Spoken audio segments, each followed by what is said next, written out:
Hello and welcome back to another video. If you haven't been here before, my name's Gemma Wallace. I'm an actor in screen, voiceover, mocap, all that jazz. And this channel is just here to give you some tips and advice and things that I wish that I knew when I was first starting out. So let's get to it. Often over the years, you need to have spotlight to then get an agent. Often that's the journey, the progression that we're all working towards and so on. But that isn't the case. And I'm going to explain to you how actually I personally done it and I know other people have. And before we get any further, I'm going to cut to the chase and I'm going to say the number one tip of how we do this straight away. I'm not going to wait till the end of the video because I want to help you out. Once I share my biggest main tip and also an alternative advice, I'm then going to share a couple little tips of advice of how to help you with the process, what you expect from the journey, and just little things like that. But I'm going to try and keep it short and sweet in this video.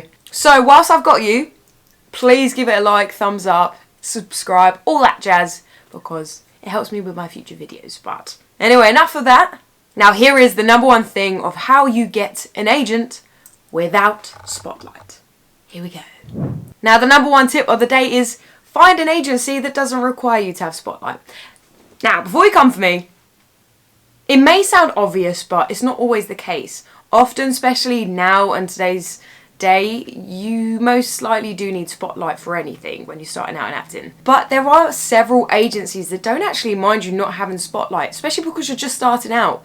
Not everyone should be expected to have it like that once you graduate, because that's not the case for many of us. Like, it took me a year. But go through different agencies, have a little research and just take some time to check which ones that are okay for you to not have spotlight already. Often they will put it in their actor's description of like Q&A questions or just general things, description, like how you apply to the agency. So often they will have in their description what they want to see.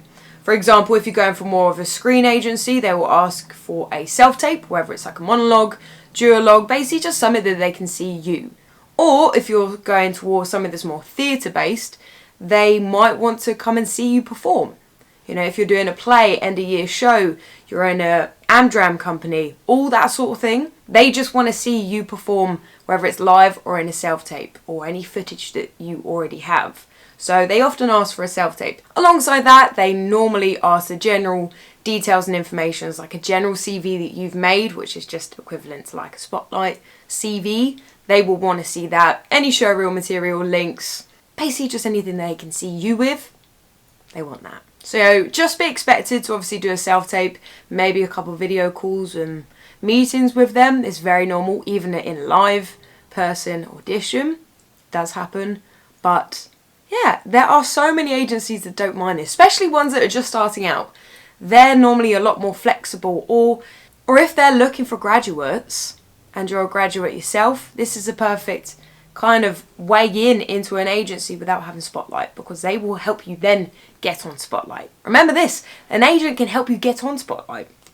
And apparently it's a little bit easier. I'm not putting that out there completely, but things have changed a bit and how you can get on spotlight and the criteria and stuff. So an agent can help you get on it. Second tip and alternative advice of trying to get an agency without spotlight is go for a co-op agency. Now, granted, I don't know a lot about co-op agencies. I haven't delved into it fully, but my basic understanding is that you are a part of the agency being like an agent. So within the company, you're all representing each other. They're applying you for submissions. You're applying them for submissions. I kind of see this like a part-time job, essentially, or sometimes they may even require more of a full-time job. Most likely ask you to come in an office if they have one, or you're doing work hours at home, which you're acting as an agent for other people, and vice versa. This is more of a collaborative environment, which is either going to work for you, you're either going to love it or hate it. That's the luxury, and I think the best thing about this industry, that there's something for everyone. Again, it's worth looking at the agencies and seeing what they require and they would like to submit. But I guess there's also a perk, is because you're going to most likely be submitting people in the agency on Spotlight, it might help you get on Spotlight. So have a look at collab agencies which can be a really nice step in and gateway into the industry, especially if you're very interested in getting stuck in and behind the scenes in the process and you just want to be really involved in your submission and what you're put forward to. 100% go with this. I think it definitely works for someone who has a bit more flexible hours, whether they can work during the day or they're not as heavily needing to have a certain income to maybe pay for rent. Maybe they're a bit more, maybe you're a bit more supported in your life, or maybe in graduation kind of style. You just have a bit more flexibility and you can fit this type of lifestyle into your life.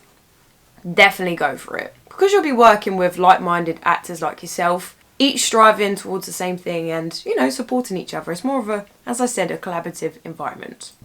So yes, they're my two main advice. Just to recap, first one is look for established agencies that are already out there that don't require you to need a spotlight to submit to them, because that's just an easy step later on.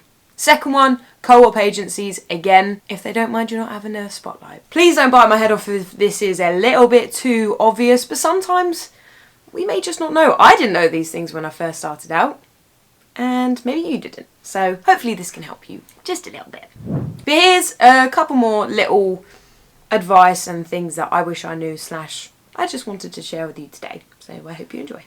As I briefly touched on in my first pointer, a lot of agencies are open to you not having a spotlight as long as you have the equivalency of reels and information that you would have on that spotlight CV. As we mentioned, show reels, voice reels, any credits you have on there, if you have any performances coming up, if you have any recorded clips that you've done in a project or you've recorded at home in your self-tape setup. Things that just can showcase you and they can see the potential in you and why they should have you under their agency. Or on the other hand, actually, why you should have them as your agent.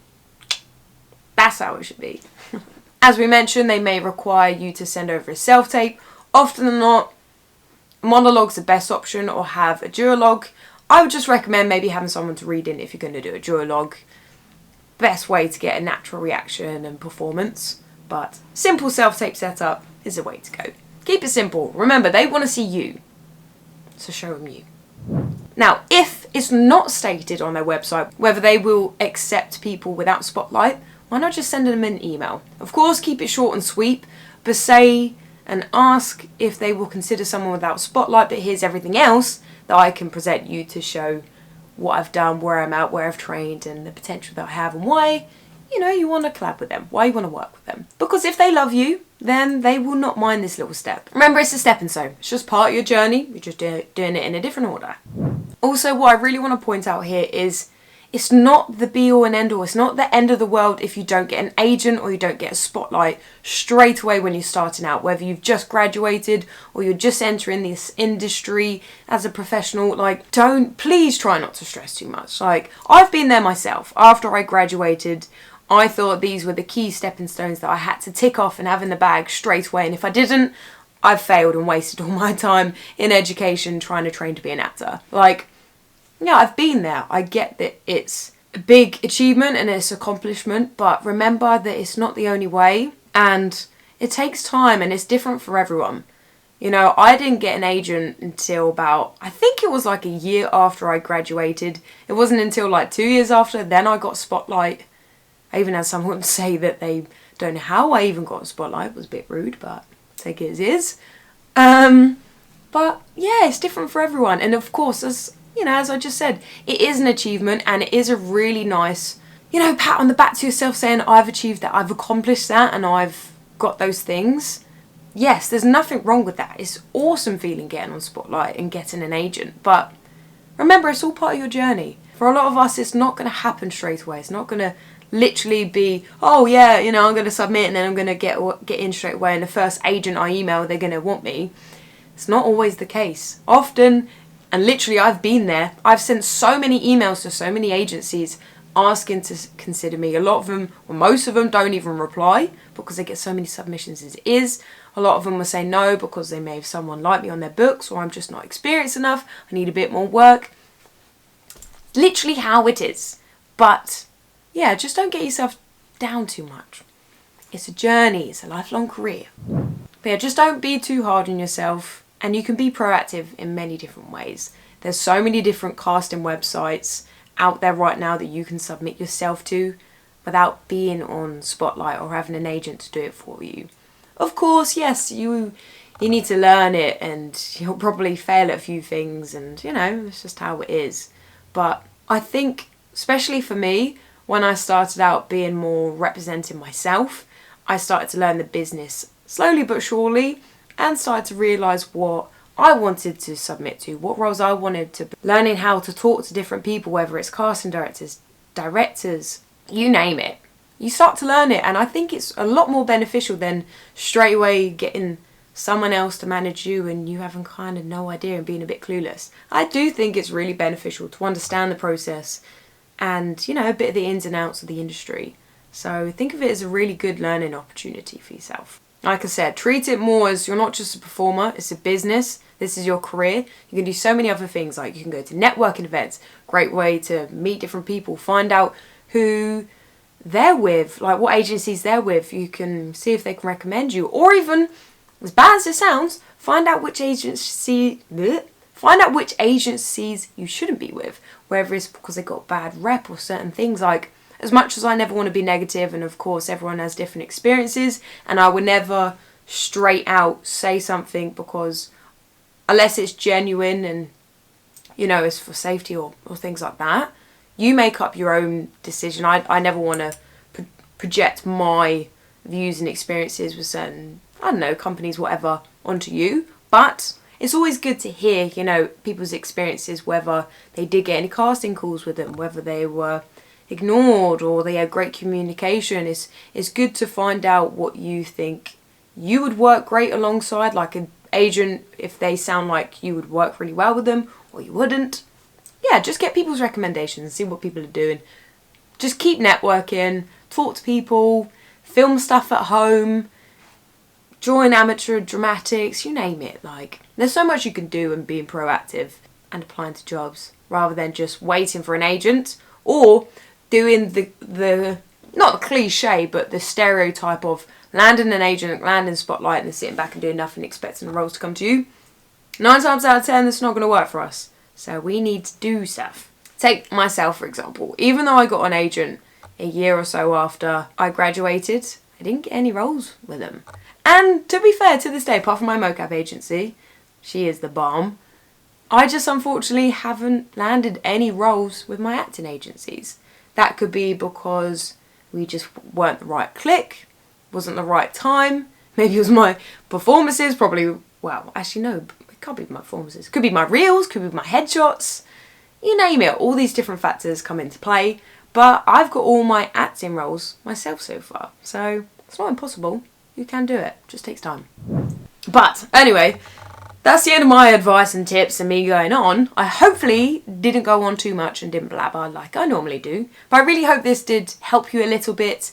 And if you have any advice for other people or something that really helped you when you first started out or getting onto Spotlight or getting an agent, then share it in the comments and whatnot down below. But I appreciate you watching this and I really hope you enjoyed. And yeah, if there's anything you want me to cover, let me know as well. I'm here for you. I'm trying to be here to help you. But yeah, anyway, take care. Have a good day, night, wherever you are.